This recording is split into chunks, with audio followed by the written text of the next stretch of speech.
আমি কড়াই দিয়ে দিয়েছি। এখন এখানে আমি মশলা সব দিয়ে দিব। মরিচ, জালটা আসলে যার যার পছন্দ মতো।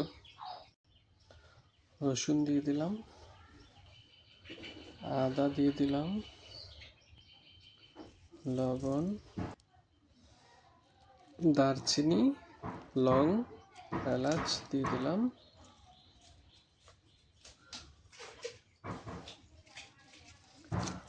তেজপাতাও দিয়ে দিলাম। এখন আমরা এটাকে আমরা এখানে তেল দেওয়া হয়নি, এটা আমরা সিদ্ধ করে নিব। একটু জিরাও দিয়ে দিলাম, আমি জিরা দিতে অবশ্য ভুলে গিয়েছিলাম। একটু পানিও দিয়ে দিব সিদ্ধ হওয়ার জন্য। নেড়ে ছেড়ে এটা আমি এভাবে সিদ্ধ করব, এর কোনো পানি থাকবে না, পুরো পানি আমি নিয়ে নিব।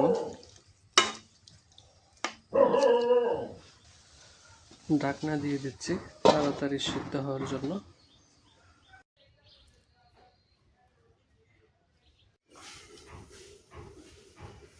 ঢাকনাটা খুলে দেখি কি অবস্থা। দেখেন পানি প্রায় টেনে গেছে,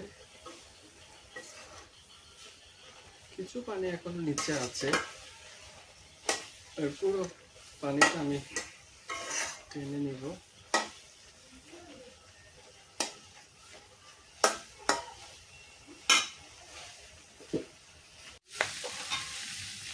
দেখেন আমার পানি পুরো টেনে গেছে, নিচ দিয়ে লেগে যাচ্ছে। এখন আমি এটা চুলা বন্ধ করে দিয়ে এখন বাকি রান্নাটা করে নিব। এখন আর পানিটা পুরোপুরি টেনে গেছে, নিচ দিয়ে প্রায় লেগে যাচ্ছে। এখন আমি এটা বাকি রান্না করে নিব। এখন এগুলো আমি নামিয়ে নিচ্ছি।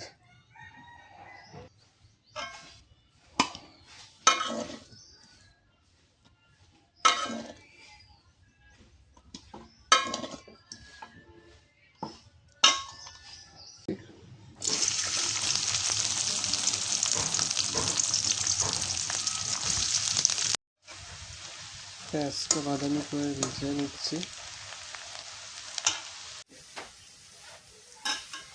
পেঁয়াজটা ভাজা হয়ে গেছে, এখন এখানে আমি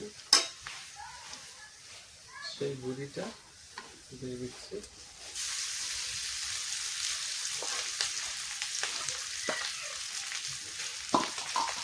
এখানে এটা আমি কম জালে এটা রান্না করে নেব।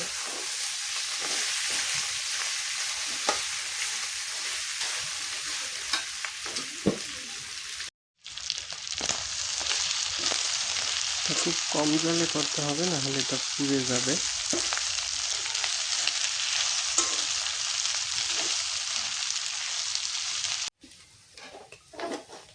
আমার বুড়ি প্রায় রান্নার শেষের পথে। আমরা তো অনেকভাবে এই বুড়ি খাই, আমার মনে হয় এভাবে একবার আপনারা খেয়ে দেখবেন, মাশাআল্লাহ খুব মজা পাবেন আমার রান্নাটা যদি ফলো করেন। আমি আগে অন্যভাবেও খেয়েছি, কিন্তু সবচেয়ে আমার কাছে এভাবে খুব বেশি টেস্ট হয়।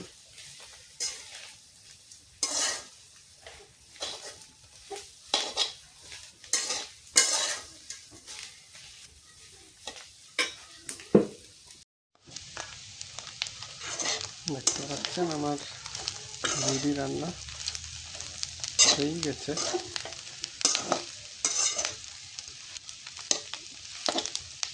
সেটা এইভাবে অনেক বেশি মজা হয়।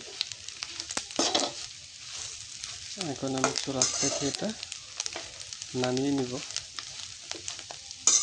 দেখেন কেমন হয়েছে। আমার রান্না হয়ে গেছে, গরুর বুড়ি নামিয়ে নিচ্ছি। এখানে আসলে কোনো ঝোল নেই, এটা আমার মা খুব পছন্দ করে, শুকনো টাইপের, তবে এটা বেশ মজার। আমি এর আগে এটা অনেকবার খেয়েছি, আপনারা এইভাবে একবার রান্না করে দেখবেন। দেখেন মাশাআল্লাহ খুব সুন্দর হয়েছে। এটা এভাবেই আমার মনে হয় বেশি মজা। আপনারা বাসায় একবার এভাবে খেয়ে দেখবেন, তারপর কেমন হয়েছে আমাকে জানাবেন।